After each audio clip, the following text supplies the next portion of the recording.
Hello there. Welcome to the basement.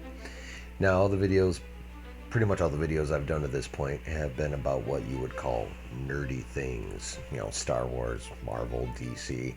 But those are not the only things that are talked about when people are chilling in the basement. We talk about real world stuff too. So, in that vein, I'm going to talk about the first two Michigan ballot proposals to be voted on in 4 days from the making of this video. Now, these are on my phone. I got these directly from the house.michigan.gov/HFA, the House Fiscal Agency, and I'm going to be reading them from the section that will appear exactly as how it appears on our ballot. So, ballot proposal 22-1, ballot proposal 1 in the year 2022, says a proposal to amend the state constitution to require annual public financial disclosures reports by legislators and other state officers, and change state legislator term limit to 12 years total in legislature. This proposed constitutional amendment would require members of the legislature, the governor, lieutenant governor, secretary of state, and attorney general file annual public financial disclosure reports after 2023, including assets, liabilities, income sources, future employment agreements, gifts, travel reimbursements, and positions held in organizations except religious, social, and political organizations. Require legislature implement but not limit or restrict reporting requirements. Replace current term limits for state representatives and state senators with a 12-year total limit in any combination between House and Senate, except a person who elected Senate in 2022 may be elected the number of times allowed when that person became a candidate. Should this proposal be adopted? Yes or no? Well, for me, this is pretty much a no-brainer. You're requiring all these people to disclose all the money fund stuff that they're up to outside of Congress. I'm down. I love that kind of transparency. Making sure the legislature actually implements these requirements but doesn't restrict them or limit them in any way. So it's not like they're saying, oh, we're going to do this, but only this much. Nope. It's all. And finally, replacing the current term limits for senators and representatives to 12 total years, period.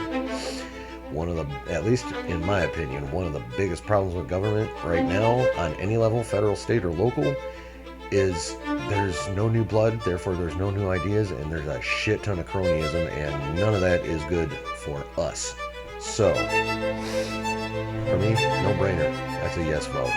That's what I think. That's how I'm going to vote, and that's how I think everyone should vote. It's just ridiculously simple. Anything to keep those yahoos under control is good for me. Ballot Proposal 2. Again, directly from the House Fiscal Agency, part of the Michigan.gov website. So, Proposal 22-2. A proposal to amend the state constitution to add provisions regarding elections. Not a big issue for the last couple of years at all, is it? The proposed constitutional amendment would recognize the revise fundamental right to vote without harassing conduct, require military or overseas ballots be counted if postmarked by election day, provide voter right to verify identity with photo ID or signed statement, provide voter right to single application to vote absentee in all elections, require state-funded absentee ballot drop boxes and postage for absentee applications and ballots, provide that only election officials may conduct post-election audits, require 9 days of early in-person voting, allow donations to fund elections which must be disclosed, and require canvass boards to certify election results based only on the official records of votes cast. Should this proposal be adopted? Well, let's go through these bullet points one by one, shall we? Recognize fundamental right to vote without harassing conduct. Duh. Require military or overseas ballots be counted if postmarked by election day.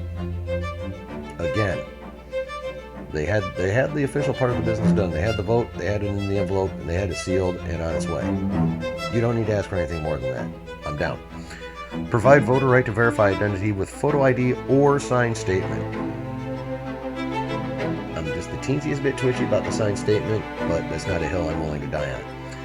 Provide voter right to single application to vote absentee in all elections. I mean, yeah, if you know you're a regular traveler at this time of year, which you're having unseasonably warm weather for this time of year currently, because generally early November Michigan sucks. So yeah, and there's any number of retiree-aged people who are what we call snowbirds. They are here during the nice months, and they dip down south during this time of year. So yeah, that'd be awful convenient for the snowbird types. So yeah, we should do that too. Require state-funded absentee ballot drop boxes and postage for absentee applications and ballots. Yeah, I mean, that elections should be state-funded, period. Provide that only election officials may conduct post-election audits. Still seems common sense. Require 9 days of early in-person voting.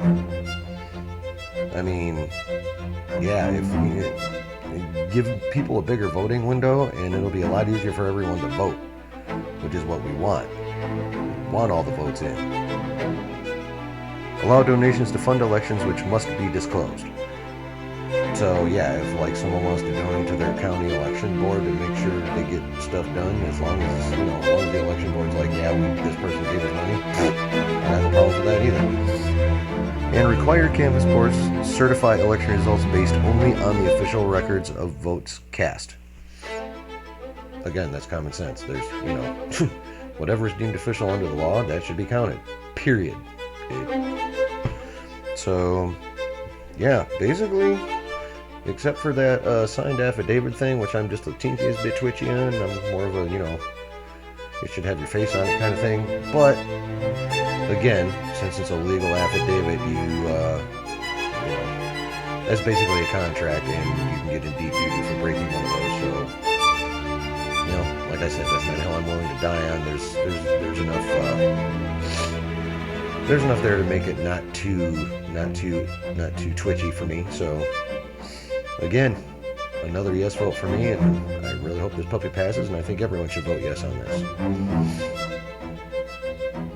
So, that is it for proposals 1 and 2.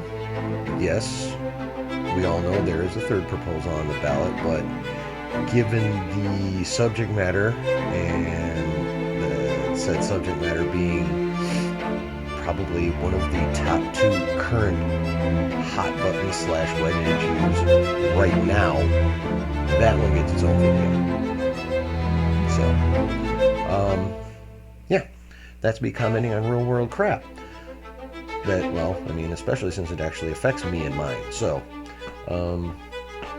however, obviously I will be getting back to the nerdy stuff, because that stuff's just really, really fun. But one of the nerdy things I won't be getting to ever is gaming. I am not a big gamer.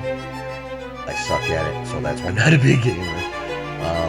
But I do know people who are big gamers and do really awesome gaming streams, and one of them is a dude whose channel is called Justified MF. That is capital J in the Justified, capital M, capital F. He does awesome gaming streams. You should go check his stuff out. And of course, like I said, I'll be bringing more nerdy stuff as the urge takes me as well. But that's it for this time. So like I always say, there's always good times to be had when you're chilling in the basement.